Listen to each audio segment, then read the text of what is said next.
Hello friends, welcome to our channel.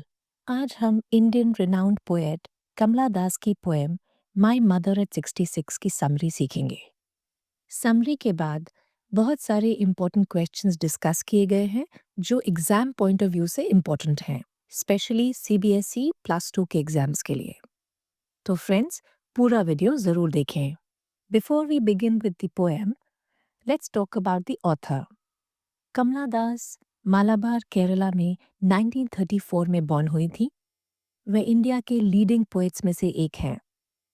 वह अपनी originality और रूट्स के साथ कनेक्टेड होने के लिए जानी जाती हैं।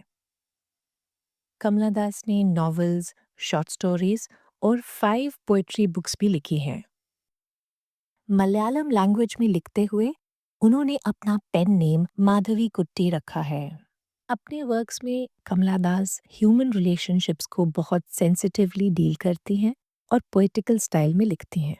कमला दास डाइड इन 2009। चलिए फ्रेंड्स, अब पोएम की समरी डिटेल में सीखते हैं। My mother eight 66 poem ageing की नेचुरल प्रोसेस के बारे में है। वी मस्ट अंडरस्टैंड कि एजिंग पर हमारा कोई कंट्रोल नहीं होता। एजिंग के साथ साथ डेथ भी इनएविटेबल है, यानी कि डेथ भी एक रियलिटी है जिसे हम बदल नहीं सकते, जो आनी ही है। ये पोएम हमें ये भी बताती है कि उम्र का बढ़ना और डेथ दोनों ही यूनिवर्सल प्रोसेस हैं और हमें ये एक्सेप्टेंस करनी होगी, नहीं तो हम बहुत निराश हो जाएंगे। इस पोएम में राइटर अपनी मदर से ऑब्सेस्ड है, इसलिए वह डेथ और एजिंग की इनएविटेबिलिटी को नजरअंदाज करती है, ओवरलुक करती है। पोएट बचपन से ही अपनी मदर के लिए बहुत पॉजिटिव है और इसके कारण राइटर के मन में एक दबा हुआ डर है, पेन है कि वह एक दिन अपनी मदर से दूर हो जाएगी। पोएम में राइटर कमला दास अपनी पर्सनल एगनी और पेन के बारे में बात करती हैं, पर यह पोएम पर्सनल से यूनिवर्सल लेवल पर शिफ्ट होती है। फ्रेंड्स, पर्सनल से यूनिवर्सल लेवल पे शिफ्ट होने का क्या मतलब है? पोएट अपनी पर्सनल पेन और फियर के बारे में बात तो करती है, पर ये पेन और फियर हम सब फील करते हैं, स्पेशली जब कोई हमारा नियर एंड डियर हमसे दूर हो जाए, इस दुनिया से चला जाए। अब पोएम की लाइन बाय लाइन समरी सीखते हैं। Driving from my parents home to Cochin last Friday morning. Friends, इस फर्स्ट लाइन से ही हमें बहुत कुछ इंफॉर्मेशन मिलती है। First, that the poet is driving, यानी कि पोएट कार चला रही है और वे अपने पेरेंट्स के होम से कोचीन जा रही है, और ये बात लास्ट फ्राइडे की है, यानी ये इंसिडेंट फ्राइडे मॉर्निंग का है और पोएट ने ये पोएम बाद में लिखी है। Line 2, I saw my mother beside me. Poet की मदर उनके साथ सीट पर बैठी हैं। बिसाइड मी, दैट मीन्स साथ में बैठी हैं, और पोएट ड्राइव करते हुए अपनी मदर को देखती है। Line 4 and 5, doors open mouth, her face ashen like that of a corpse and realized with pain. Car चलने के कारण पोएट की मदर को नींद आ गई है। फ्रेंड्स, डोज का मतलब है नींद आ जाना। ओपन माउथ मतलब कि उनका मुंह खुला है सोते हुए। एशन वर्ड का मतलब है एश लाइक। कॉप्स का मतलब है डेड बॉडी। पोएट कहती है कि उनकी मदर का फेस बिल्कुल डेड बॉडी की तरह पेल हो चुका था, ऐश लाइक हो चुका था। अपनी मदर का इतना पेल चेहरा देखकर पोएट को रियलाइजेशन होती है। ये पेनफुल रियलाइजेशन किस चीज की है, ये पोएट नेक्स्ट 2 लाइन्स में बताती हैं। Line number 5 and 6, that she was as old as she looked, but soon put that thought away. Poet को ये रियलाइज होता है कि उनकी मदर उतनी ही बूढ़ी लगती हैं जितनी कि वो है, यानी कि 66 year old woman. Put that thought away. Friends, इस लाइन का मतलब है कि वह अपने मन से ये ख्याल निकाल देती है, जैसे हम कोई भी पेनफुल थॉट को अपने मन से निकाल देने की कोशिश करते हैं ताकि वो हमें तकलीफ ना दे। इस स्टैंजा में 2 जगह सिमिली लिटरेरी डिवाइस यूज हुआ है और इसकी डिस्कशन वीडियो के एंड में है। Next stanza is from line number 6 to 12. Line number 6. And looked out at young trees sprinting. So poet क्या करती है? इस पेनफुल थॉट को मन से निकालने के लिए वह खिड़की से बाहर देखती है और उसे क्या दिखता है? Young trees sprinting. जब कोई भी व्हीकल तेजी से आगे बढ़ती है तो ऐसा महसूस होता है कि ट्रीज पीछे की तरफ को जा रहे हैं। इस सेंटेंस में दो वर्ड्स इंपॉर्टेंट हैं, यंग एंड स्प्रिंटिंग। पोएट ने यंग ट्रीज दोनों ही कैपिटल लेटर से शुरू किए हैं क्योंकि पोएट यंग को एम्फसाइज कर रही हैं। यंग ट्रीज उनकी मदर की ओल्ड एज से कॉन्ट्रास्ट करते हैं। एक और कॉन्ट्रास्ट भी हो सकता है, trees have a very long life as compared to humans. और दूसरा इंपॉर्टेंट वर्ड है स्प्रिंटिंग, यानी कि तेजी से निकल जाना। तो ये वर्ड भी पोएट की फीलिंग्स को प्रेजेंट करता है कि उसकी मदर की एज कितनी तेजी से निकल रही है। Line number 7. द मेरी children spilling out of their homes. Poet को खिड़की के बाहर दूसरा सीन दिखता है कि खुश बच्चे, मेरी मीन्स हैप्पी, खुश बच्चे अपने घरों से बाहर निकल रहे हैं। ये सीन भी पोएट के मेंटल स्टेटस से बिल्कुल कॉन्ट्रास्ट करता है। पहली बात, उसमें मेरी यानी कि हैप्पीनेस नजर आ रही है और poet is tense and fearful। और दूसरा कॉन्ट्रास्ट है चिल्ड्रन यानी कि young age, whereas the mother is old. Line number 8. But after the airports security check. इस लाइन में पोएट बता रही हैं कि वह एयरपोर्ट पहुंच चुकी हैं और वहां सिक्योरिटी चेक के लिए गई हैं। Line number 9 and 10. Standing a few yards away, I looked again at her, worn, pale. Security check के बाद पोएटेस अपनी मदर से थोड़ा दूर खड़ी हैं। यार्ड्स मतलब गज, कुछ गज की दूरी पर खड़ी हैं और वह फिर से अपनी मदर को देखती हैं। पोएट की मदर का चेहरा वॉर्न है यानी कि पेल है, कलरलेस है। इस स्टैंजा की line number 12, as a late winter's moon. इस लाइन में पोएट अपनी मदर का पेल कलरलेस चेहरा लेट विंटर मून के साथ कंपेयर करते हैं। फ्रेंड्स, जिस तरह से मून विंटर नाइट्स में पेल रहता है, ब्राइट नहीं होता, थोड़ा कलरलेस हो जाता है, उसी तरह से पोएट की मदर का चेहरा भी कलरलेस और पेल दिख रहा है। इस लाइन में भी लिटरेरी डिवाइस सिमिली यूज हुई है जिसे हम वीडियो के एंड में डिस्कस करेंगे।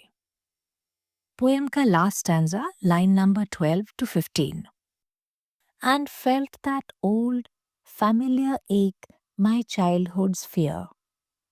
तो मदर का पेल चेहरा देखकर पोएट को ओल्ड फैमिलियर एक फील होता है। फैमिलियर मीन्स जाना पहचाना, एक मतलब दर्द। चाइल्डहुड फेयर का मतलब है बचपन में मन में कोई डर बैठ जाना।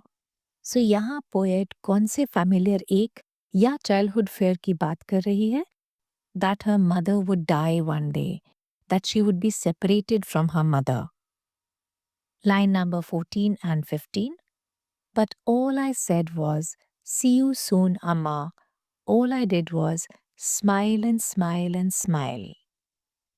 डेथ के कारण अपनी मदर से अलग होने का डर और पेन पोएट अपनी मदर को एक्सप्रेस नहीं करती। वह सिर्फ अपनी मदर को देखकर स्माइल करती हैं और सी यू सून कहती हैं। सी यू सून मीन जल्दी ही मिलेंगे। सो पोएट्स अपने मन में पॉजिटिविटी लेकर आ रही हैं। अपनी मदर को सी यू सून कहती हैं। She is more or less reassuring herself that nothing will happen to her mother. Poem की लास्ट लाइन में स्माइल वर्ड की रिपीटिशन है, smile and smile, which means that the poet is emphasizing that everything will be all right, कि सब ठीक रहेगा। और इस तरह से पोएट अपने मन में दबे हुए डर और पेन को अपने मन से निकाल देती हैं। Friends, I hope the summary was clear to you. Now let's discuss some important questions. ये सभी questions पिछले सालों में CBSE 12th बोर्ड के एग्जाम्स में रिपीट हुए हैं। Question number 1. What was the childhood fear that now troubled the poet? Poet का चाइल्डहुड फेयर है डेथ एंड एजिंग। ये चाइल्डहुड फेयर दोबारा से रीसर्फेस हुआ है जब वह अपनी मदर को ओल्ड, वीक, फ्रेल, टेल देखती हैं।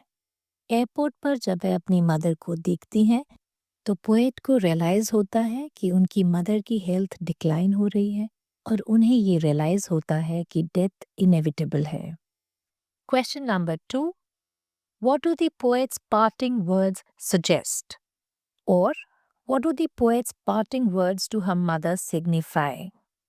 जाते वक्त पोएट अपनी मदर को कहती हैं सी यू सून और स्माइल भी करती हैं।